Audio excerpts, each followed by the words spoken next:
June 21న ఘనంగా yoga day. Yoga for one earth one health theme. ప్రపంచ record లక్ష్యమన్న Chandrababu. పేలుళ్లకు కుట్ర కేసులో దర్యాప్తు ముమ్మరం. సిరాజ్ సమీర్ ని కస్టడీకి కోరిన పోలీసులు. సిరాజ్ కి వచ్చిన నిధులపై ఆరా. కమిషన్స్ పేరుతో కోట్ల రూపాయలు దోచుకున్నారు. దుబాయ్ లో ఆస్తులు దాచుకునే పనిలో ఉన్నారు. మాజీ మంత్రి అనిల్ పై రూప్ కుమార్ విమర్శలు. అనకాపల్లి జిల్లా అచ్యుతాపురంలో తనిఖీలు. ఎలక్ట్రానిక్ గ్యాడ్జెట్స్ స్వాధీనం చేసుకున్న పోలీసులు. పలువురు యువతీ యువకుల విచారణ. సుంకేసులకు ఎగువ నుంచి వరద. ఇంట్లో 17,000 క్యూసెక్లు. 4 గేట్లు ఎత్తిన అధికారులు. యోగాపై అవగాహన కార్యక్రమాలు వచ్చే నెల 21 వరకు నిర్వహణ. రాజమండ్రిలో పాల్గొన్న కందుల దుర్గేష్. హంద్రీనీవా కాలువ పనులపై మాటల యుద్ధం. శివరామిరెడ్డి సవాల్ని స్వీకరించిన కాల్వ శ్రీనివాసులు. బహిరంగ చర్చకి సిద్ధమని ప్రకటన.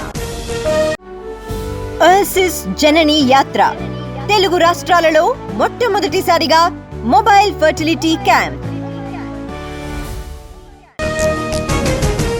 మేడిపల్లిలో హైడ్రా కూల్చివేతలు. లింక్ రోడ్డుని ఆక్రమించిన స్కూల్ యాజమాన్యం. కాలనీ వాసుల ఫిర్యాదుతో చర్యలు.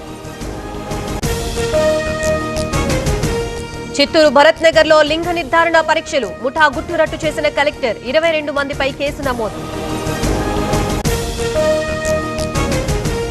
7వ రోజు సరస్వతి పుష్కరాలు. కొనసాగుతున్న భక్తుల రద్దీ. కాళేశ్వరం త్రివేణి సంగమంలో పుణ్యస్నానాలు.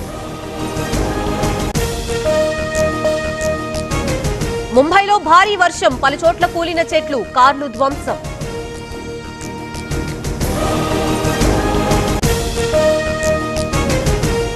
కర్ణాటకలో భారీ వర్షాలు. బెంగళూరులో లోతట్టు ప్రాంతాలు జలమయం. 3 రోజుల్లో 5గురు మృతి.